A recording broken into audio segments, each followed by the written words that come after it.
안녕하세요, 여러분.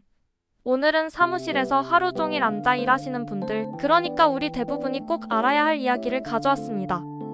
하루 종일 앉아 있으면 불면증에 걸릴 확률이 높다는 연구 결과가 나왔대요. 사실 우리 모두 직장 다니면서 몸도 마음도 고생 많잖아요. 그런데 그 고생 끝에 밤잠까지 설치게 된다니? 이건 정말 심각한 문제 아닙니까?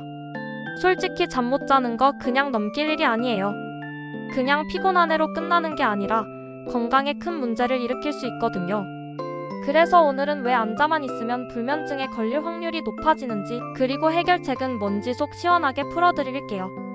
자, 시작해봅시다.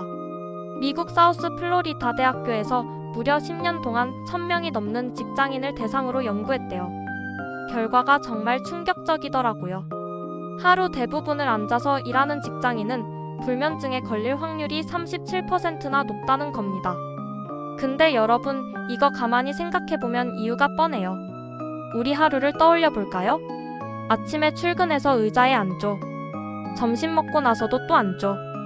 퇴근해서 집에 와도 소파에 앉거나 침대에 누워 핸드폰 보죠. 그러다 보면 몸은 제대로 움직이지 않았는데 머리는 계속 일을 하느라 스트레스로 꽉 차 있잖아요. 이러니 밤에 잠자리에 누워도 몸은 피곤하지 않은데 머리가 멈추질 않는 상태가 되는 거예요. 근데 여기서 더 충격적인 사실, 불면증이 단순히 밤잠 설치는 걸로 끝나는 게 아니래요.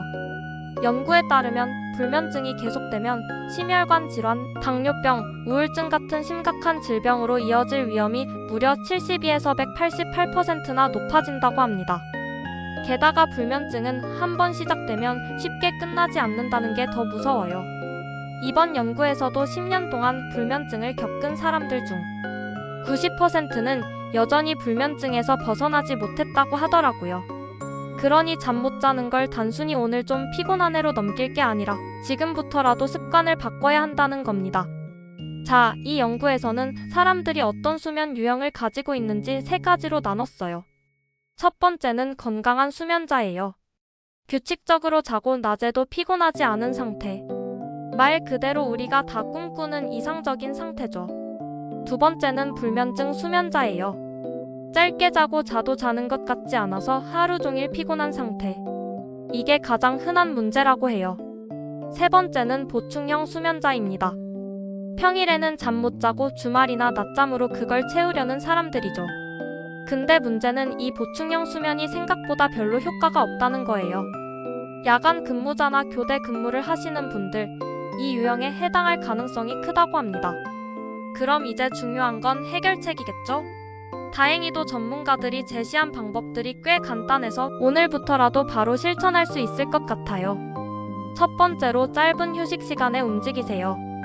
우리가 일하다 보면 자리에서 꼼짝도 안 하고 몇 시간을 보내잖아요. 그러지 말고 매시간 알람을 맞춰서 잠깐씩 일어나 걷거나 스트레칭을 해보세요. 엘리베이터 대신 계단을 이용하는 것도 좋고요. 이 작은 변화만으로도 몸이 훨씬 가벼워질 거예요. 두 번째, 업무와 사생활의 경계를 확실히 하세요. 요즘은 퇴근 후에도 계속 핸드폰 보면서 이메일 확인하고 업무 생각하느라 머리가 쉴 틈이 없잖아요. 그런데 이렇게 하면 생체 리듬이 완전히 망가져서 밤에 잠들기 더 어려워진대요. 퇴근 이후에는 일은 끝났다 하고 머릿속에서도 업무를 비우는 연습을 해보세요. 세 번째, 전자기기 사용을 줄이세요. 잠들기 최소 2시간 전에는 핸드폰이나 컴퓨터를 끄는 게 좋다고 해요. 그게 어렵다면 블루라이트 필터를 사용하거나 핸드폰 충전기를 아예 침실 밖에 두는 것도 방법이에요. 마지막으로 작은 변화부터 시작하세요. 수면 습관을 한꺼번에 바꾸려고 하면 스트레스만 받기 쉬워요. 대신 매일 작은 변화를 하나씩 추가하는 거예요. 예를 들어 오늘은 알람 맞춰서 한 번 더 일어나기, 내일은 자기 전 핸드폰 안 보기 같은 식으로요. 이렇게 하나씩 실천하다 보면 어느새 몸과 마음이 가벼워질 거예요. 여러분, 하루 종일 앉아서 일하는 건 생각보다 우리 몸과 마음에 큰 부담을 줍니다. 그렇다고 당장 회사를 때려치울 수는 없으니 우리가 할 수 있는 작은 변화부터 시작해봐야겠죠. 앉아있는 시간 사이사이에 움직이고 전자기기 사용 줄이고 업무를 머릿속에서 내려놓는 연습을 한다면 분명 불면증도 예방할 수 있을 거예요. 오늘 이야기가 여러분께 도움이 됐다면 한 번쯤 생활 습관을 돌아보는 계기로 삼아보세요. 댓글로 여러분의 하루 루틴과 고민도 공유해주시면 같이 이야기 나눠요. 오늘도 끝까지 함께 해주셔서 정말 감사합니다. 구독과 좋아요, 알림 설정은 큰 힘이 됩니다. 다음에도 유익한 이야기로 돌아올게요.